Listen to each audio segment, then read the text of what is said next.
शिक्षा का वास्तविक उद्देश्य होता है सिखाना, विकास करना। शिक्षा का यह उद्देश्य तभी पूरा हो सकता है जब वह उस भाषा में दी जाए जिसे बालक आरंभ से ही समझता हो। इस दृष्टि से मातृभाषा में दी गई शिक्षा अधिक उपयोगी हो सकती है। बालक अपने माता पिता के मुख से सुनकर अनुकरण द्वारा जिस भाषा को सीखता है वह उसकी मातृभाषा होती है। वह उसके घर में बोली जाती है और विद्यालय में जाने से पहले ही बालक अपनी इसी भाषा में बातचीत करना सीख लेता है। अपनी आवश्यकता पूर्ति और सामान्य व्यवहार चलाने के लिए भी वह इसी भाषा का प्रयोग करता है। प्रायः किसी वर्ग विशेष, समाज विशेष या प्रदेश विशेष में बोली जाने वाली भाषा उसके सदस्यों की मातृभाषा होती है। वे घर में, घर के बाहर, मित्रों में, विद्यालय में और निकटवर्ती समाज में इसी भाषा का प्रयोग करते हैं। कई शिक्षा शास्त्रियों के मत में मातृभाषा के माध्यम से बालक को शिक्षा देना सुलभ और सुगम होता है।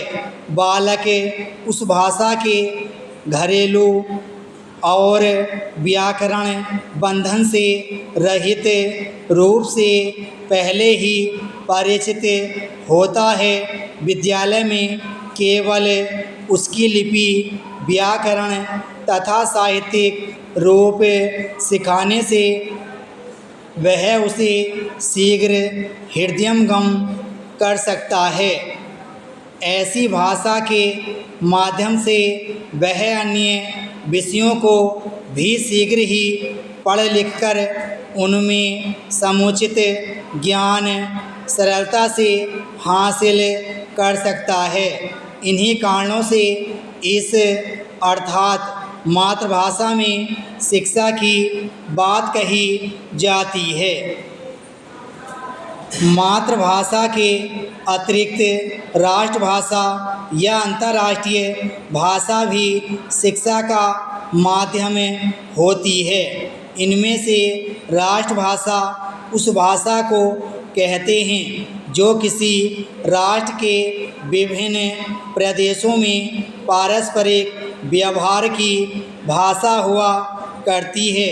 वह अपने क्षेत्र या प्रांतों की भाषा तो होती ही है, परंतु राजकीय कार्यों तथा सार्वजनिक क्षेत्रों में समस्त देश में प्रयुक्त होने के कारण सारे देश की साझी भाषा बन जाती है।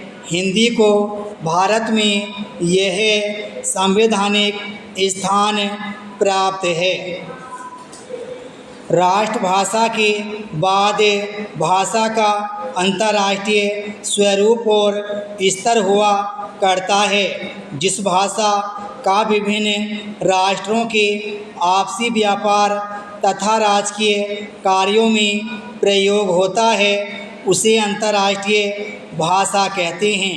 भारतवर्ष में अंग्रेजी को तथाकथित अंतर्राष्ट्रीय भाषा कहा जाता है, जबकि अब यह पूर्ण सत्य नहीं है। अंग्रेजी का क्षेत्र अब अत्यंत संकुचित सीमित होकर रह गया है।